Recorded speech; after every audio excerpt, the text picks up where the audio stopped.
आज हम NCERT class 6 का मल्हार जो न्यू टेक्स्ट बुक है उसका आज चैप्टर नंबर 12, चैप्टर का नाम है हिंद महासागर में छोटा सा हिंदुस्तान। हिंद महासागर में छोटा सा हिंदुस्तान। हिंद महासागर यानी कि हिंद यानी कि इंडियन महासागर ओशन, इंडियन ओशन में छोटा सा हिंदुस्तान मतलब छोटा सा एक कंट्री इंडिया, छोटा सा इंडिया के बारे में यहाँ पे इंडियन ओशन में छोटा सा हिंदुस्तान। तो चैप्टर नंबर 12 है ये हिंद महासागर में छोटा सा हिंदुस्तान, और पेज नंबर 128। पेज नंबर 128 का आज हम एक्सप्लेनेशन करेंगे। तो अगर फर्स्ट टाइम इस चैनल में आए हो तो हिंदी पाठमाला विद ममता चैनल को सब्सक्राइब कर देना और इस वीडियो को भी लाइक और शेयर कर देना। तो चलो स्टार्ट करते हैं। हिंद महासागर में छोटा सा हिंदुस्तान, इसका ऑलरेडी चैप्टर 1 to चैप्टर 11 का एक्सप्लेनेशन वीडियो जो अपलोड हो चुका है। एनसीईआरटी जो नहीं देखी हो तो चैप्टर 1 to चैप्टर 11 का वीडियो सब अपलोड हुआ है एनसीईआरटी क्लास 6 मल्हार प्लेलिस्ट में, वहाँ पे जाके वो सब चेक कर सकते हो। तो चलो स्टार्ट करते हैं। हिंद महासागर में छोटा सा हिंदुस्तान। यात्रा पर मैं दिल्ली से 15 जुलाई को बम्बई यानी कि अभी का बम्बई से 16 जुलाई को और नैरोबी से 17 जुलाई को मॉरिशस के लिए रवाना हुआ। तो यहाँ पे जो ये लेखक कौन है, यहाँ का लेखक है गिरिधारी दिनकर।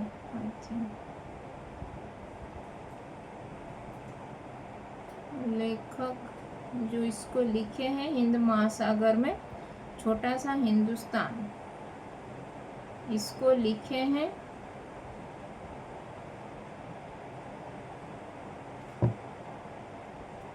रामधारी सिंह दिनकर जी। ये ट्रैवल कर रहे थे दिल्ली से 15 जुलाई को ट्रैवल कर रहे थे मुंबई यानी कि बम्बई यानी कि मुंबई से 16 जुलाई को, नैरोबी से 17 जुलाई को और मॉरिशस के लिए रवाना। मॉरिशस को जाने वाले थे दिल्ली से 15 जुलाई से स्टार्ट करके, फिर बम्बई में पहुंचे 16 जुलाई को, फिर नैरोबी से 17 जुलाई को फिर पहुंच गए मॉरिशस के लिए। वो स्टार्ट किए थे उनका जर्नी। इधर से कौन, ये रामधारी सिंह दिनकर जी का द्वारा लिखा गया है, ये उनका ही बायोग्राफी है, मतलब वो ही उसके जो कैरेक्टर वो ही प्ले कर रहे हैं। इधर से जाते समय नैरोबी कहाँ पे है, केनिया। जो नैरोबी केनिया की दुनिया में मुझे एक रात और 2 दिन वहाँ पे ठहरने के लिए वहाँ पे मौका मिल गया था नैरोबी में। अतएव मन में यह लोभ भी जग गया था कि मॉरिशस के भारतीयों और अफ्रीकाओं से मिलने के पूर्व हमें अफ्रीका के शेरों से मुलाकात कर लेनी चाहिए। मतलब अफ्रीका में जो शेर है, वो टाइगर, जो ये लायन सफारी, उसको भी मुलाकात कर लेना चाहिए बोल के वो यहाँ पे मॉरिशस के भारतीय और अफ्रीका से मिलने के पूर्व हमें अफ्रीका के जो शेर से भी मुलाकात कर लेनी चाहिए। जहाज यानी कि विमान, जो प्लेन दूसरे दिन शाम को मिलने वाला था। अतएव हम जिस दिन नैरोबी पहुंचे उसी दिन नेशनल पार्क में घूमने को निकल गए। फिर जब वो नैरोबी वो पहुंचे, रामधारी सिंह दिनकर जी ने अफ्रीका की जो केनिया की जो नैरोबी में पहुंच गई 16 जुलाई। फिर वो उसी दिन ही वो नेशनल पार्क के लिए वो घूमने के लिए वहाँ पे गए थे। नैरोबी का नेशनल पार्क चिड़ियाघर नहीं है, मतलब वहाँ का जो नेशनल पार्क चिड़ियाघर जैसा नहीं है। बाकी जैसे चिड़ियाघर हम देखते हैं, शहर से बाहर बहुत बड़ा सा जंगल है। वहाँ पे वो वो सिटी के पूरा आउटर साइड में वो एक बड़ा सा जंगल है, फॉरेस्ट है वहाँ पे, जिसमें घास अधिक और पेड़ बहुत कम है। घास बहुत ग्रास है वहाँ पे, और बहुत कम पेड़ है, मतलब ट्रीज बहुत कम है। लेकिन जंगल में सबसे अच्छी सड़कें बिछी हुई है। लेकिन वो जंगल के अंदर जाने के लिए वो अच्छा सा सड़कें, मतलब अच्छा से वो लोग ये बनाए हैं वहाँ पे जाने के लिए, वहाँ पे पहुँचने के लिए। सड़कें बिछी हुई है और पर्यटक की गाड़ियाँ उन पर दौड़ती ही रहती है। मतलब वो जो ट्रेवलर, जितने सारे लोग वहाँ पे वो नेशनल पार्क, नैरोबी का नेशनल पार्क को घूमने के लिए जाते हैं, वहाँ पे सभी पर्यटक यानी कि ट्रेवलर्स लोग का गाड़ी 1 बाय 1 वहाँ पे एक के पीछे एक दौड़ती रहती है। मतलब सब लोग जाते हैं वहाँ पे देखने के लिए। हमारी गाड़ी को भी काफ़ी देर तक दौड़ना पड़ा। मतलब वो भी जो रामधारी सिंह दिनकर जी जब गए थे, वो भी बहुत टाइम लगा था वहाँ पे पहुँचने के लिए। फिर मगर सिंह कहीं भी दिखाई नहीं पड़े। लेकिन वो लायन को, सिंह यानी कि लायन से लायन को वो लोग वहाँ पे देख नहीं पाए थे। एक जगह सड़क पर 2 मोटरें खड़ी थी। मतलब एक जगह में सड़क के दोनों साइड में गाड़ियाँ खड़ी थी, उन पर तरह तरह के बंदर और लंगूर वहाँ पे मोंकीज, लंगूर जो ये बंदर जो मोंकीज वहाँ पे चढ़े हुए थे वो गाड़ी के ऊपर। पर्यटक लोग इन बंदरों को कभी कभी फल या बिस्कुट खाने के लिए दे देते हैं। फिर वो वहाँ पे जो जितने सारे ट्रेवलर्स गए थे, वो लोग मंकीज को देख के, बंदर को देख के वहाँ पे अपने अपने जो साथ में लेके जाते हैं फल या बिस्किट, फ्रूट्स बिस्किट सब, वो लोग उनको खाने के लिए देते हैं। अतः मोटर के रुकते ही बंदर ऐसे घेर लेते हैं। मतलब जो भी वहाँ पे कोई मोटर गाड़ी यानी कि जो ये कुछ भी ट्रांसपोर्ट का जो जहाँ पे वो लोग जाते हैं, वो कार या बस ये सब देख के वहाँ पे सब बंदर लोग वहाँ पे उनको घेर लेते हैं खाने, मतलब खाना कुछ मांगने के लिए उनको। बड़ी दूरी तय करने के बाद ये कहिए कि 10-20 मील के भीतर हर सड़क छान लेने के बाद हम उस जगह जा पहुँचे जहाँ सिंह उस दिन आराम कर रहे थे। वहाँ पे जो कुछ देखा वह जन्म भर कभी नहीं भूलेगा।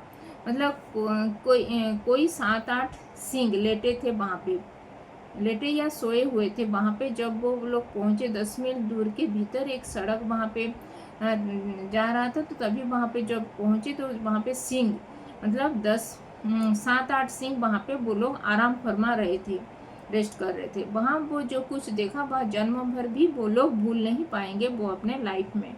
कोई क्या देखा वहाँ पे, कोई 7-8 सिंह, मतलब 7-8 लायंस वहाँ पे लेटे या सोए हुए थे, और उन्हें घेर कर 8-10 मोटरें खड़ी थी। मतलब उनको घेर कर भी 8-10 ये मोटर गाड़ी वहाँ पे खड़े हुए थे। तुर्रा यह कि सिंगों को यह जानने की कोई इच्छा भी नहीं थी हमें देखने के आने वाले लोग वहाँ पे कौन है। मोटरों और शीशों चढ़ाकर उनके भीतर बैठे लोगों की और सिंगों ने कभी भी दृष्टिपात नहीं किया था। वो लोग वहाँ पे जो खड़े हुए थे, वो मोटर गाड़ी और उनके जो ग्लास के अंदर जो कौन बैठा था बोल के वो लोग वो झांकने लगे थे। वो बंदर या ये सिंह सब, मतलब लायंस, जो 7-8 लायन, उनके भीतर वो बैठे लोगों को और सिंहों ने कभी भी दृष्टिपात नहीं किया। वो लोग नहीं देखे थे, वो लोग अपने ही मस्ती में वो लोग सोए हुए थे, वहाँ पे लेटे थे। मानो हम लोग तुच्छा नितुच्छ हो या उनकी नज़र में आने की योग्य ही वो लोग, शायद वो हमको ऐसे तुच्छ समझ रहे थे मनुष्य जाति को, और वो लोग इनको भाव नहीं दे रहे थे। वो लायन सब उनको कुछ नहीं कर रहे थे। वो लोग अपने अपने जो आराम फरमा रहे थे, वो लोग अपने अपने काम में लगे हुए थे। मनुष्य को देख के भी कुछ नहीं किए थे। दूसरे न देह को ताना मगर हमारी और किसी भी सिंह ने नज़र नहीं उठाई। कोई भी सिंह ने जो मनुष्य वो जो ये देखने पर्यटक के पर्यटकों को कोई भी वो भाव नहीं दिया और वो लोग नज़रअंदाज कर रहे थे सिंह लोग, लायंस। हम लोग पेड़ पौधे और खरपात से भी बदतर समझे गए, मतलब हम लोग जो उनके लिए वो पेड़ पौधे या ऐसे कुछ भी बहुत ही बदतर, जैसे उनको तुच्छ समझ में आ रहे थे हम लोग बोल के वो यहाँ पे रामधारी सिंह दिनकर जी ने वो लिखे हैं। क्योंकि वो लायन सब उनको कोई भी भाव नहीं दे रहा था, जैसे हम लायन जैसे देख के वो चले आते हैं मनुष्य, ये किसी भी आदमी को देख के, लेकिन वो लोग उनके पास नहीं आए थे, वो पर्यटकों के पास। इतने में कोई मील भर की दूरी पर हिरणों का एक झुंड वहाँ पे दिखाई पड़ा, मतलब हिरण डियर सब वहाँ पे देखने आए, उनको दिखाई दिया वो पर्यटकों को, रामधारी सिंह दिनकर और उनके जो साथी लोग थे, जिनके बीच एक जिराफ बिल्कुल बेवकूफ़ की तरह खड़ा था। जिराफ एक वहाँ पे खड़ा था और अब दो जवान सिंह वहाँ पे उठे थे और दो और चल दिए थे। एक तो थोड़ा सा आगे बढ़कर एक जगह बैठ गया, वो एक डियर वहाँ पे आगे आकर वहाँ पे बैठ गया, लेकिन जिराफ आगे आके बैठ गया, लेकिन दूसरा घास के बीच छिपता हुआ मोचे पर आगे बढ़ने लगा वहाँ पे, और एक जो जिराफ था वो घास के पीछे वो छिप गया था। हिरणों के झुंड में ताड़ लिया कि उन पर सिंही की नज़र पड़ रही हो, मतलब हिरणों की झुंड भी वो समझ गए कि यहाँ पे जो सिंह लायन सब वहाँ पे है, तो वो लोग हमको देख चुके हैं बोल के। अतएव चरना भूलकर चौकन्ने हो उठे। फिर ऐसा हुआ कि झुंड में छुटकर कुछ हिरण एक तरफ को भाग निकले, मगर बाकी जहाँ के तहाँ वहाँ पे ठिठके खड़े रहे।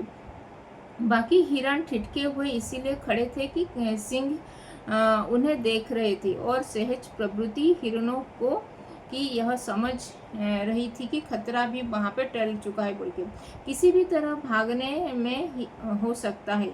शिकार सिंह सूर्यास्त के बाद क्या करता, शिकार वो सूर्यास्त के बाद ही सिंह क्या करता है, और शिकार भी झुंड का नहीं करते, बल्कि उस जानवर का करते हैं जो भागते हुए झुंड से पिछड़ जाता है। मतलब जो शिकार उसी जानवर का करते हैं जो लोग पिछड़ जाते हैं अपने झुंड से, जो अकेले में कोई जानवर को देखते हैं तो वो लोग उसी को ही शिकार करते हैं।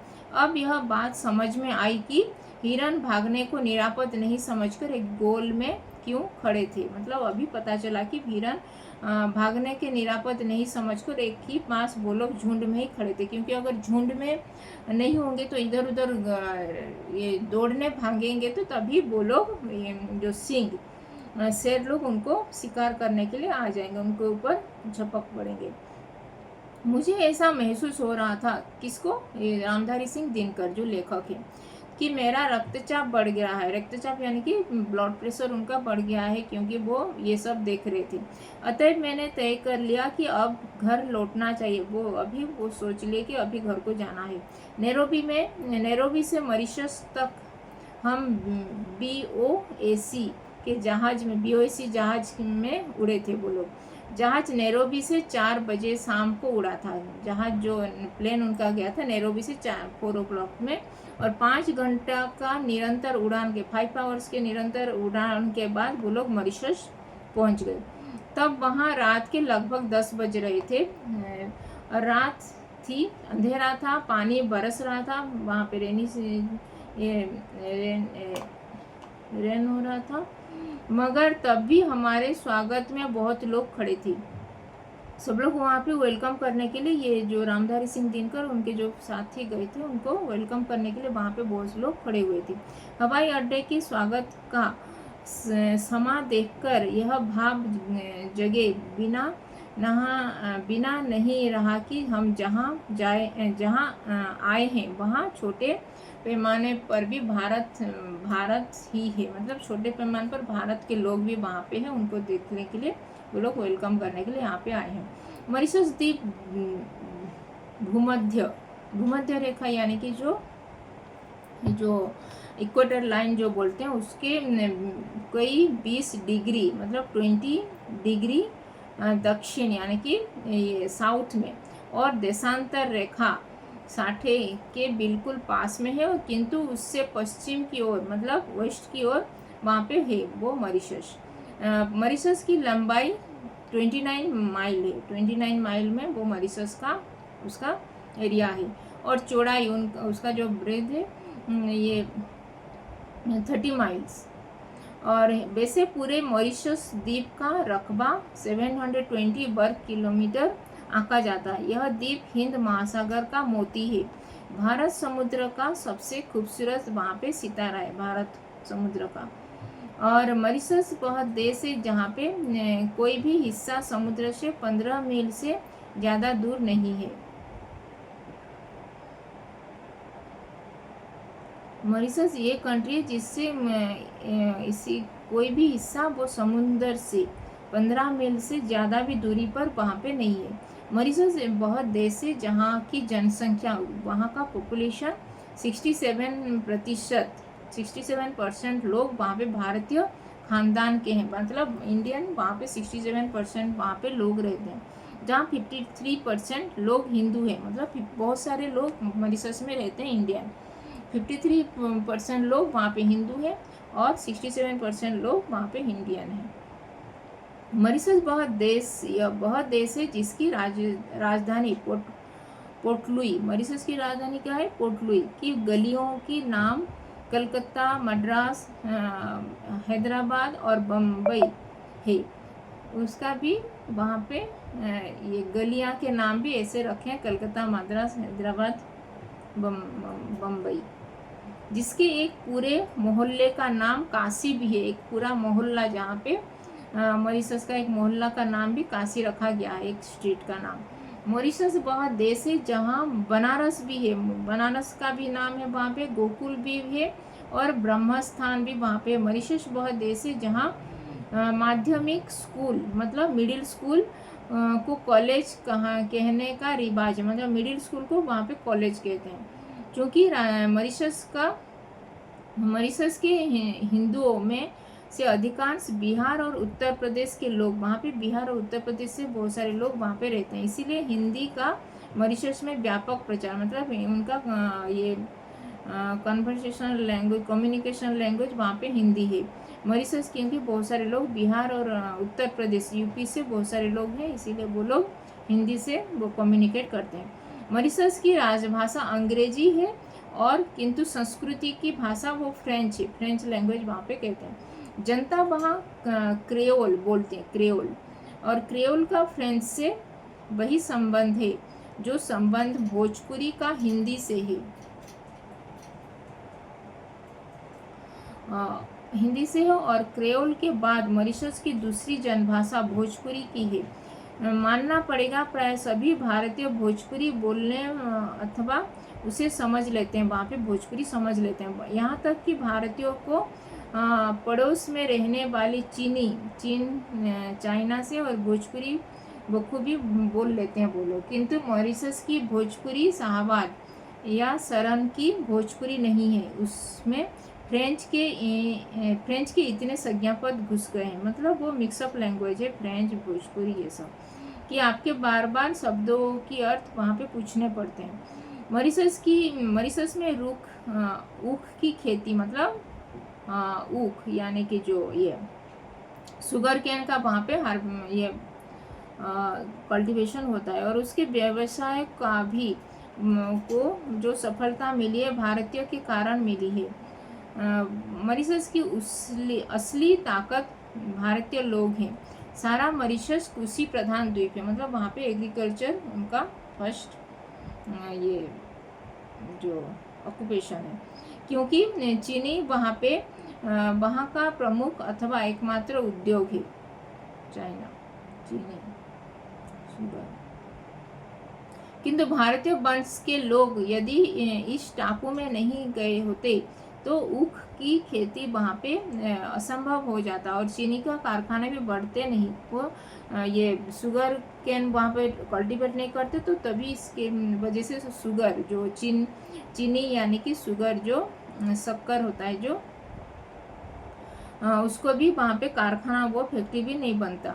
भारत में बैठे बैठे हम यह नहीं समझ पाते कि भारतीय संस्कृति कितनी प्राणवती है और चिरायु है, किंतु मॉरिशस जाकर हम अपनी संस्कृति को प्राणवत्ता का ज्ञान आसानी से प्राप्त कर लेते हैं। मतलब जो लोग यहाँ पे रहते हैं, हम लोग भारत में रहते हैं लेकिन हमको भारत का इम्पोर्टेंस हमको समझ में नहीं आता। जब हम बाहर इंडिया से बाहर जाते हैं तभी वहाँ पे देख के हम लोग अपना देश को बहुत ही प्राउड फील करते हैं बोल के वो यहाँ पे जो लेखक रामधारी सिंह दिनकर जी यहाँ पे होते हैं। जो हमारे पास है उसको हम वैल्यू नहीं करते और जो नहीं है उसको पीछे हम भागते रहते हैं बोल के वो यहाँ पे रामधारी सिंह दिनकर जी ने यहाँ पे लिखे हैं।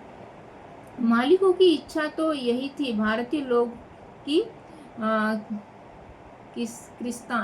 क्रिस्टियन हो जाए वहाँ पे भारतीय लोग भी, किंतु भारतीय ने अत्याचार तो सहे लेकिन प्रलोभनों को ठुकरा दिया। वो लोग क्रिश्चियनिटी नहीं अपनाए, वे अपने धर्म पर डटे रहे और जिस द्वीप में भगवान ने उन्हें भेज दिया था उस द्वीप को उन्होंने छोटा सा हिंदुस्तान, मतलब मॉरिशस का जो जहाँ पे जो द्वीप यानी कि जो आइसलैंड में वो लोग रहते हैं, जो हिंदुस्तान से आए गए वहाँ पे हिंदुस्तानी जो लोग रहते हैं वहाँ पे उस आइसलैंड को वो लोग छोटा सा हिंदुस्तान में नाम दिए हैं। और वो लोग अपना धर्म को नहीं परिवर्तित किए हैं और वो लोग क्रिश्चियनिटी को नहीं अपनाए और अपना जो भारतीय संस्कृति को ही वो लोग आगे बढ़ा रहे हैं वहाँ पर मॉरिशस में। और वो जो आइसलैंड में जहाँ पे रहते हैं छोटा सा, उसको वो लोग नाम दिए छोटा सा हिंदुस्तान।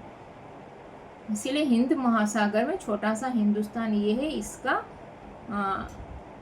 टाइटल जो है, ये चैप्टर का नाम है जो छोटा सा हिंदुस्तान बना डाला। और यह ऐसी सफलता की बात है जिस पर सभी भारतीयों को गर्व होना चाहिए। तो इसीलिए मॉरिशस में जितने सारे भारतीय हैं वो लोग अपना प्राउड फील करते हैं, हम लोग भारतीय हैं बोल के। मॉरिशस के प्रत्येक प्रमुख ग्राम में शिवालय है, मतलब शिव की आलय, मतलब शिव जी के टेम्पल है, मंदिर है। मॉरिशस के प्रत्येक प्रमुख ग्राम में हिंदू तुलसीकृत रामायण रामचरित मानस वहाँ पे पाठ करते हैं अथवा ढोलक और झांझ पर उनको भी गायन करते हैं। ढोलक बजा के वो रामचरित मानस का गाना ये चैंटिंग करते हैं। मॉरिशस के मंदिरों पर शिवालय, मतलब शिव जी के जो टेम्पल है, मंदिर है, उनमें अत्यंत वहाँ पे स्वच्छ और सुरम्य वहाँ पे हुए। कितना अच्छा हो यदि हम भारत में भी अपने मंदिर और तीर्थ स्थानों को उतना ही स्वच्छ यहाँ पे ही हम लोग सुरम्य बनाना आरंभ कर दे।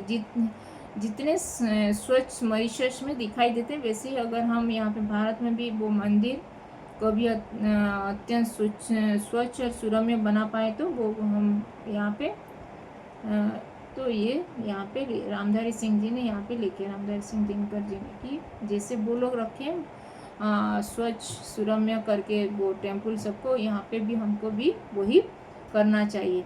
भारत के पर्व त्यौहार मॉरिशस में भी प्रचलित है। यहाँ पे जो जो पर्व यानी कि ट्रेडिशन जो जो फेस्टिवल मनाते हैं वहाँ पे भी मॉरिशस में भी वो लोग मनाते हैं। किंतु वर्ष का सर्वश्रेष्ठ धार्मिक पर्व शिवरात्रि है, मतलब वहाँ पे शिव जी को बहुत मानते हैं और शिवरात्रि वहाँ का फेमस फेस्टिवल है। मॉरिशस में मध्य में एक झील है जिसका संबंध हिंदुओं ने परियों से बैठा दिया है, परियां जो एंजल्स, और उस झील का नाम अब परी तालाब यानी कि एंजल्स का तालाब बन गया है उसका नाम। परी तालाब केवल तीर्थ नहीं है, दृश्य में भी एक पिकनिक स्पॉट है। पिकनिक जो पिकनिक करने के लिए वो एक स्थान है, पिकनिक स्पॉट। किंतु वहाँ पिकनिक पर जाने वाले, पिकनिक स्पॉट में वो जाने वाले बहुत सारे लोग उनके साथ मांस मछली मतलब नॉनवेज खाना वहाँ पे नहीं ले जाते, क्योंकि वो एक अच्छे से वो लोग वहाँ पे साफ सुथरा करके रखना चाहते हैं। अपवित्रता वहाँ पे वो अपवित्रता वहाँ पे नहीं फैलाना चाहते हैं, इसीलिए वो लोग वहाँ पे मांस मछली वो पिकनिक स्पॉट में वो लोग नहीं खाते हैं। शिवरात्रि के समय सारे मॉरिशस के हिंदू श्वेत वस्त्र यानी कि सफ़ेद, श्वेत यानी कि सफ़ेद यानी कि वाइट ड्रेसअप करते हैं और कंधों पर मतलब शोल्डर में कांवर जहाँ पे जैसे जुलूस बांधकर परी तालाब पर जाते हैं। तो शिवरात्रि में जैसे कांवरिया जैसे अपने कंधे में जैसे शोल्डर में जो कांवरिया पानी पकड़ के जाते हैं शिवलिंग पर जलाभिषेक करने के लिए, वो लोग भी वहाँ पे ऐसे करते हैं, लेकिन वहाँ पे सफ़ेद वस्त्र वाइट ड्रेसअप होके जाते हैं वो लोग, यहाँ पे गेरुआ वस्त्र धारण करते हैं। और परी तालाब का जल भरकर, परी तालाब से वो जल को भरकर वो अपने अपने गांव के शिवालय, मतलब जो शिव जी के टेम्पल में जाके वहाँ पे जलाभिषेक करते, शिव जी को जल चढ़ाकर अपने घरों में प्रवेश करते हैं, फिर घर पर चले आते हैं। ये सारे कृत्य पे बड़ी ही भक्ति भावना और पवित्रता से वो लोग करते हैं। सभी वयस्क लोग यानी कि एडल्ट लोग वहाँ पे उस दिन उजली धोती यानी कि उजली कमीज यानी कि सफ़ेद कलर का ये ड्रेस कमीज ये शर्ट और वो ये जो नीचे ये धोती पहनते हैं, उजली गांधी टोपी भी वहाँ पे पहनते हैं, गांधी टोपी पहनते हैं और वो ये धोती कमीज पहनते हैं। और बच्चे हाफ पैंट पहनकर वहाँ पे वो लोग करते हैं, लेकिन गांधी टोपी उस दिन उन्हें भी पहननी पड़ती है। परी तालाब पर जो लगने वाला यह मेला मॉरिशस का उन्हें पगड़ी टोपी सबको पहनना पड़ता है। और परी तालाब में जो लगने वाला जो ये मेला मॉरिशस के प्रमुख आकर्षणों में एक मतलब वो एक परी तालाब का जो शिवरात्रि में जो ये आकर्षण का बहुत ही ये केंद्र है परी तालाब। और उसे देखने के लिए अन्य धर्मों के लोग मतलब डिफरेंट कास्ट रिलीजन के लोग भी वहाँ पे बहुत सारे लोग वहाँ पे आते हैं, काफ़ी संख्या में आते हैं। तो ये था रामधारी सिंह दिनकर जी के द्वारा लिखा गया हिंद महासागर में छोटा सा Hindustan, chapter number 12, page number 128। तो यहाँ पे कुछ डाउट है, कुछ कीवर्ड्स कुछ सेंटेंस में कुछ समझ में नहीं आया तो कमेंट में लिख सकते हो। और अभी तक चैनल को सब्सक्राइब नहीं किया तो हिंदी पाठमाला विथ ममता चैनल को सब्सक्राइब कर देना और इस वीडियो को भी लाइक और शेयर कर देना। तो धन्यवाद, थैंक यू।